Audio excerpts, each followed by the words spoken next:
Most business owners are asking the wrong questions when it comes to growth. It's not, how can I make more? It's something deeper and something far more powerful. And I'm going to show you a principle hidden in the Bible, revealed in nature, and proven in business that could unlock a new level of business growth for you.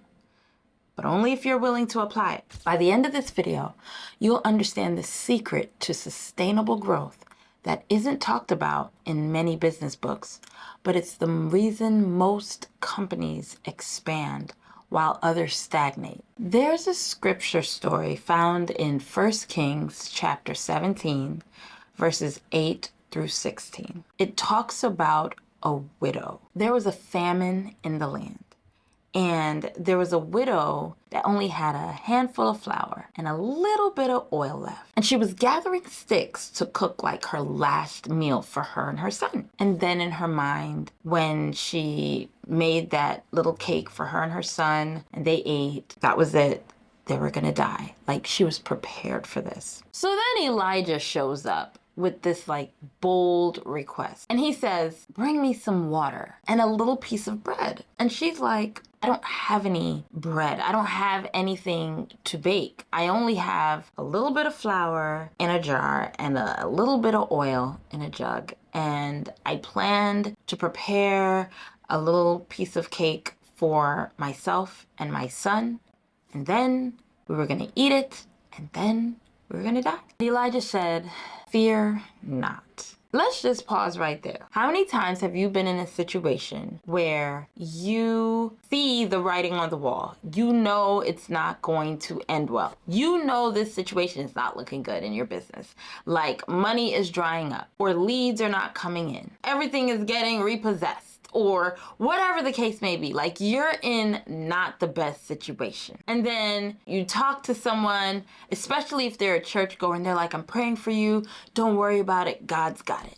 I know sometimes we're like, what? You don't understand what's happening, okay? Elijah says, fear not. That was supposed to be the end all be all of that, right? And he tells her, make me a small loaf of bread first, and then make some for you and your son. Now, here's what's crazy. Elijah was well known. So he was a prophet of the living God. He comes and he says, make some for me and then make some for you and your son.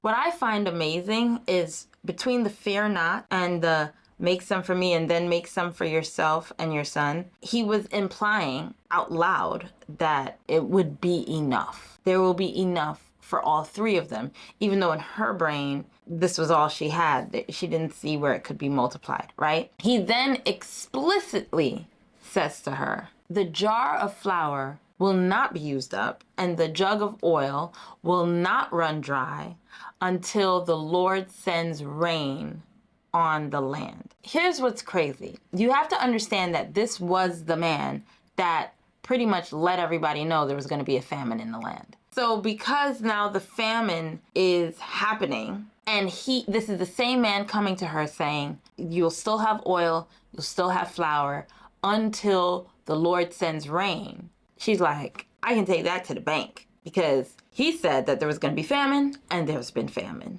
And so if he's saying that things are going to be fine, things are going to be great, and we'll continuously have things to eat until, that means the Lord is either sending rain right after, or he is going to continue to multiply what I have until the rain comes. But here is the deeper question.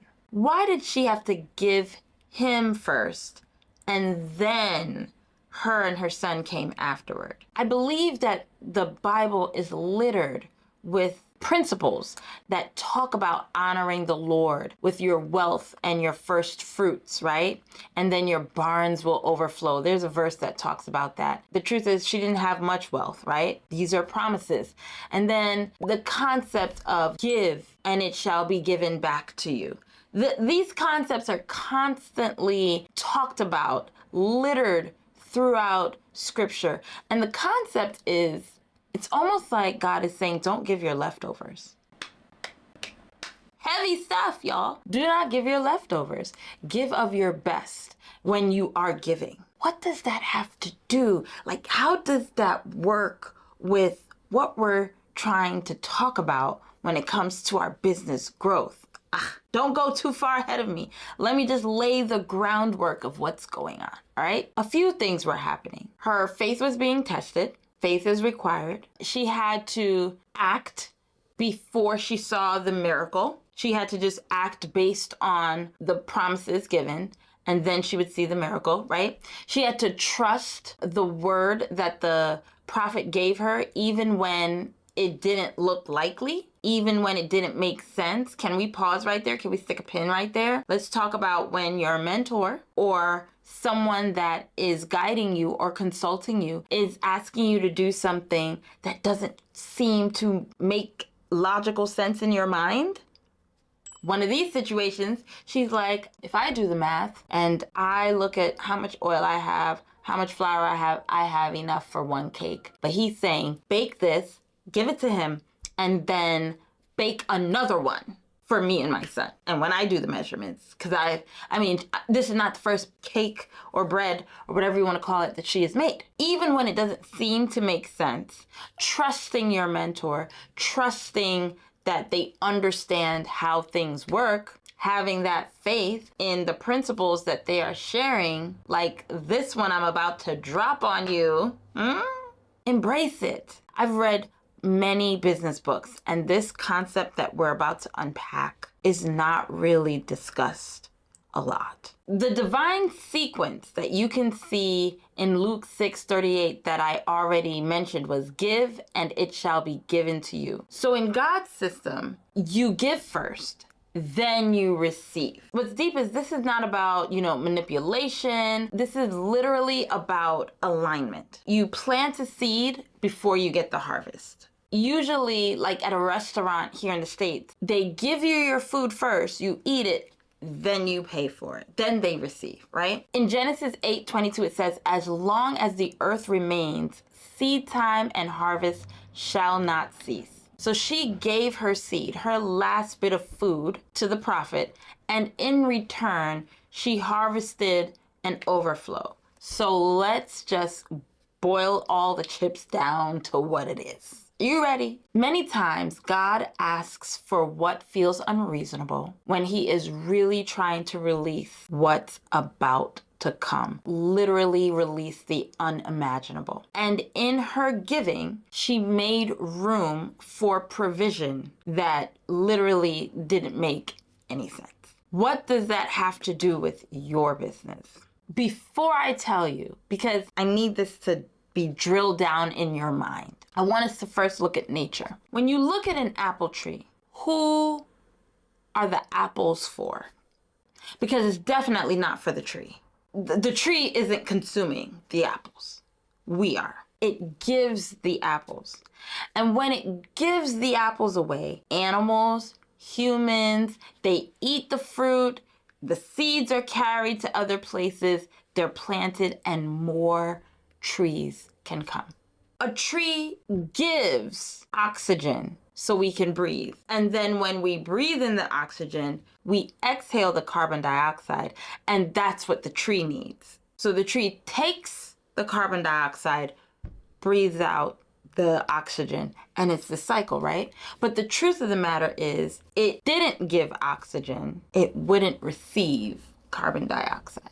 This concept of giving is everywhere in scripture. If you look at just the ecosystem of nature, it's a very giving ecosystem. This concept of giving and it will be returned to you and come back overflowing and abundance is just a principle in which everything has been built on. And the more you give, the more it can multiply when it comes back to you. So if the seed stays in the fruit, the forest can never grow. And just as that is true in nature, let's look at what it looks like in business. If you want a team, you're going to have to start giving opportunity. If you want better clients, you're going to have to start giving great value. If you want loyalty in your company, you're going to have to start giving trusts and giving systems to your team members. You have to understand that generosity develops reciprocity, and you'll be able to receive more than you even give. I love me a good case study. So there's a company, Patagonia, that was founded in 1973 by a rock climber and an environmentalist. And the industry of the company is outdoor clothing and gear, like especially for hiking, climbing, skiing, surfing, just high quality clothing. Now, what's crazy is Patagonia is not just like known for their high quality outdoor clothing. They are globally respected because of their generosity, their radical generosity. They're generous in environmental activism, and they're generous to their employees. Like Patagonia gives 1% of its sales to environmental causes. And they invest highly in their employees, their suppliers, and the planet, okay? They've given millions, and yet they keep growing. And why?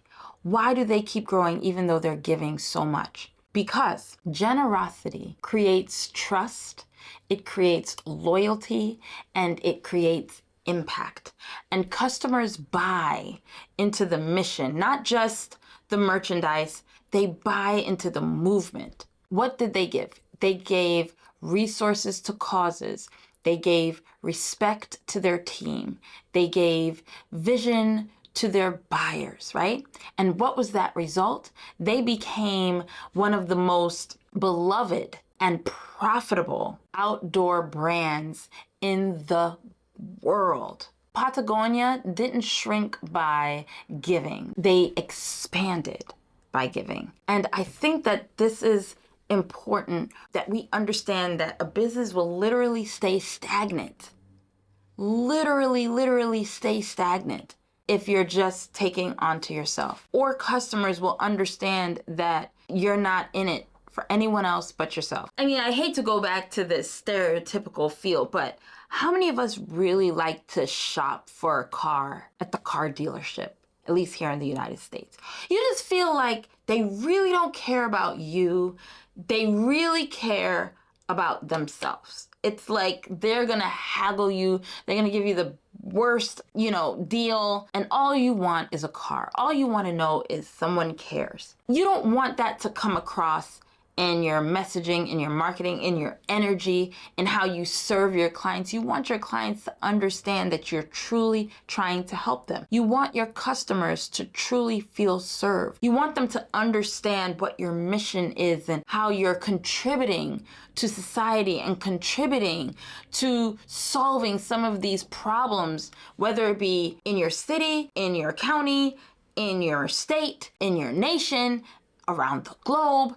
Either way, you want to be known as someone who's generous, who is service-based, right? Who serves at the highest level. Because when that happens, literally people will understand it, they will feel it, they will flock to you and come to be served. They will come and reach out for your services and your help and your products. And truly, the seeds that you put out in giving will surely come back to you tenfold, hundredfold, thousandfold. That is the principle that many business owners I notice, especially when you're in a space of desperation. Think about that woman.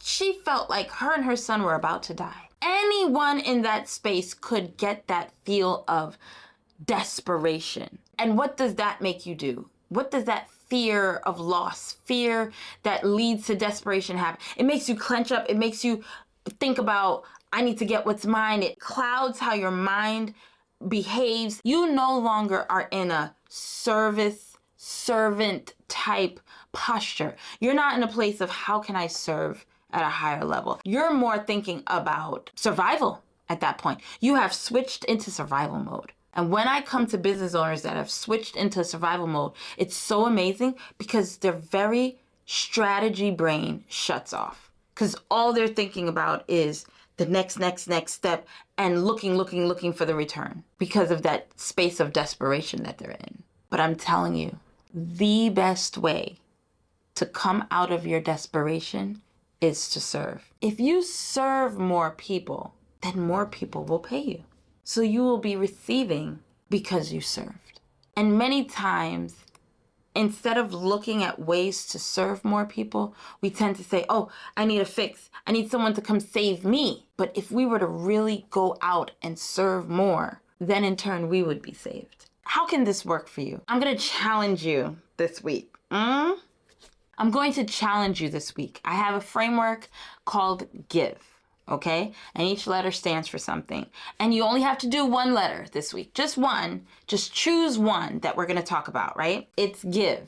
Give. Give great value in one of your services. What do I mean by give great value in one of your services? Really prepare to serve. Your clients are getting the transformations that they need. Really make sure that if you're making a product or anything of that nature, that it's of the highest quality. Really make sure that the experience for the customer or the client going through your purchasing process or your onboarding process or within your ecosphere, like when they are there, that they're having a wonderful client experience. Choose something, some aspect of your service and give great value in that space. And I want you to comment and let me know how it's going and see what results come your way because you're giving great value. For I, invite someone into employment, partnership, or mentorship.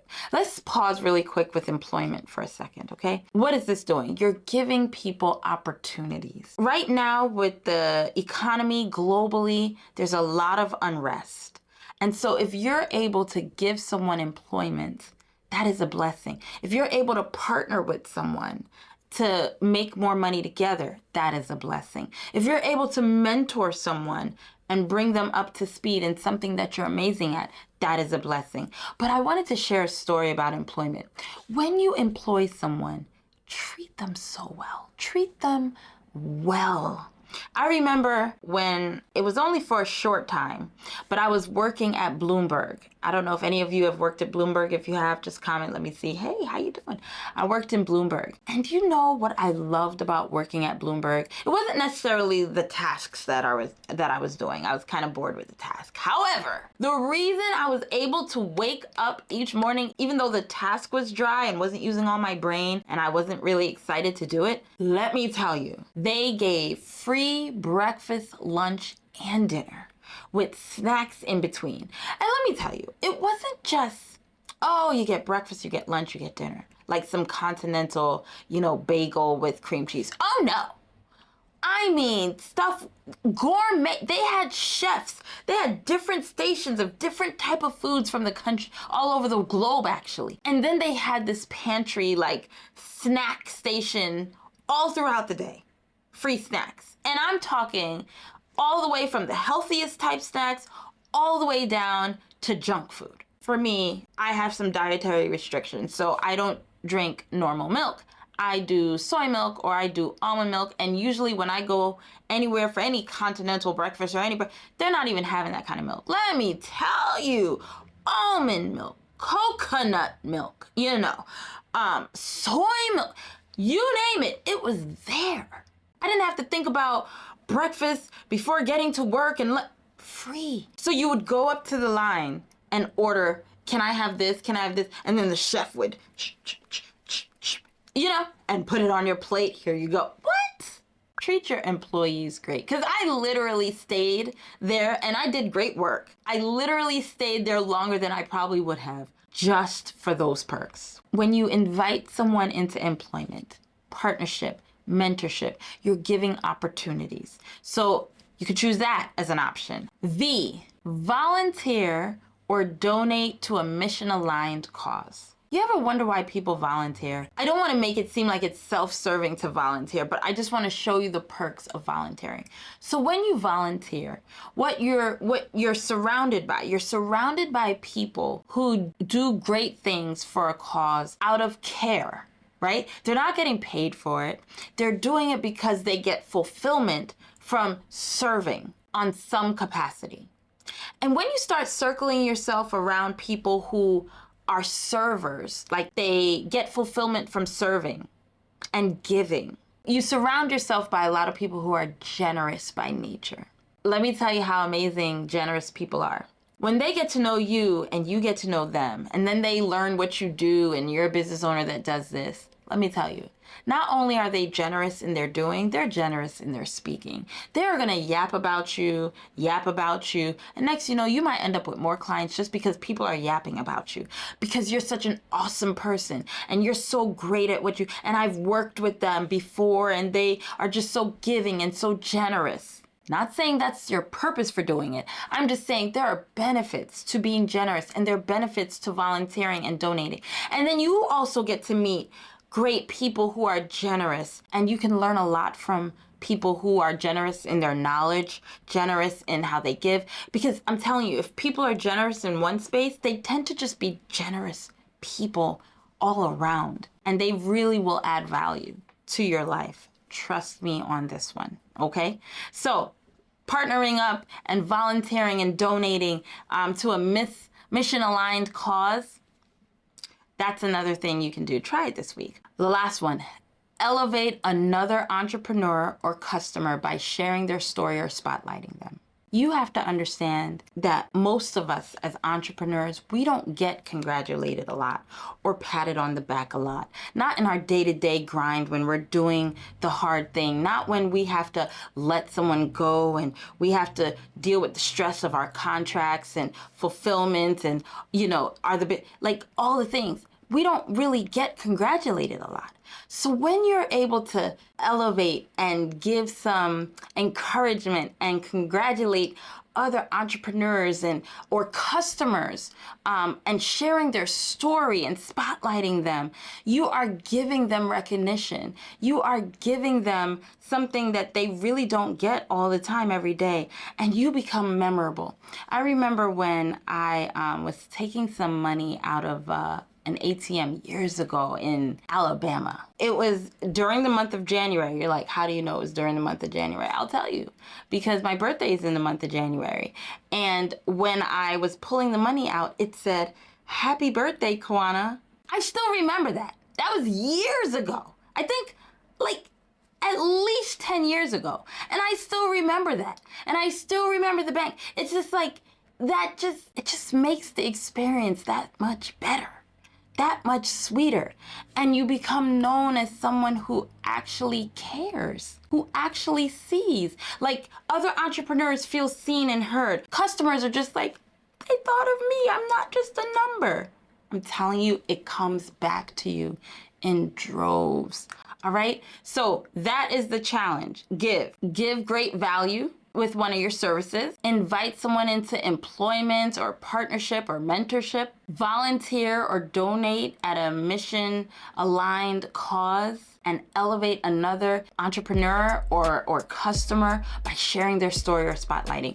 Do one of those things this week and put it in the comments. I would love to hear how that goes. And you know, I'm here to help us annihilate the small business failure rate, okay? Keep watching these videos, keep implementing what we're discussing, and I will see you in the next video.